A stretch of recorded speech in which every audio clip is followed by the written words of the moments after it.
வணக்கம். சற்று முன் கிடைக்கப்பெற்ற மிக மிக முக்கியமான செய்தி ஒன்று வெளியாகியுள்ளது.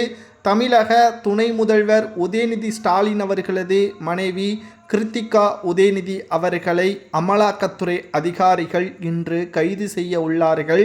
இன்று இரவு உதயநிதி அவர்களது வீட்டிற்கு சென்று டெல்லி காவல்துறையின் உதவியுடன் அமலாக்கத்துறை அதிகாரிகள் இந்த நடவடிக்கையை மேற்கொள்ள உள்ளார்கள். இதற்கு என்ன காரணம்?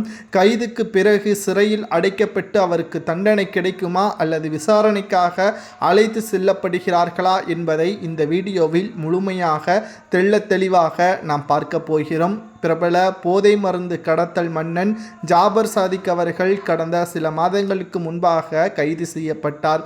பல கோடி மதிப்பிலான போதை மருந்துகளும் பறிமுதல் செய்யப்பட்டு விசாரணைக்கு பிறகு தெரிய வந்தது திமுகவின் முக்கிய பொறுப்பில் இருந்ததும் திமுக ஆட்சி அமைத்த பிறகுதான் தமிழகத்தில் மட்டுமல்லாமல் பிற மாநிலங்கள் மற்றும் வெளிநாடுகளிலும் இவர்கள் போதை மருந்துகளை தேங்காய் பவுடர் மூலமாக கடத்தி வந்ததாகவும் கடந்த 3 ஆண்டுகளாகவே இந்த கடத்தலை செய்து வந்ததாகவும் கடைசியில் டெல்லியில் சில குறிப்பிட்ட போதை தடுப்பு பிரிவு அதிகாரிகளால் பறிமுதல் செய்யப்பட்ட பொழுது கூலிப்படைகள் கைது செய்யப்பட்டார்கள். மேலும் இதற்கு தலைவன் யார் என்ன என்பது விசாரணையின் முடிவில் ஜாபர் சாதிக் தான் என்றும் அவர் திமுகவின் முக்கிய நிர்வாகி என்பதும் தெரிய வந்தது. இவர் போதை மருந்து மட்டும் கடத்தவில்லை, பிரபல தயாரிப்பு நிறுவனத்தையும் தொடங்கியுள்ளார். இவர் தயாரித்த முதல் திரைப்படம் மங்கை. இந்த படத்தின் இயக்குனர் வேறு யாரும் கிடையாது, உதயநிதி ஸ்டாலின் அவர்களது மனைவி கிருத்திகா உதயநிதி அவர்கள்.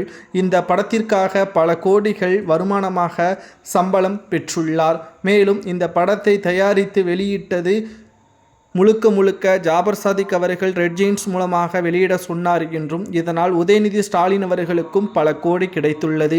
மேலும் உதயநிதி ஸ்டாலின் அவர்கள் நடத்தி வரக்கூடிய அறக்கட்டளைக்கும் ஜாபர் சாதிக் அவர்கள் மாதம் பல கோடிகளை நன்கொடையாக செலுத்தி வந்துள்ளார்.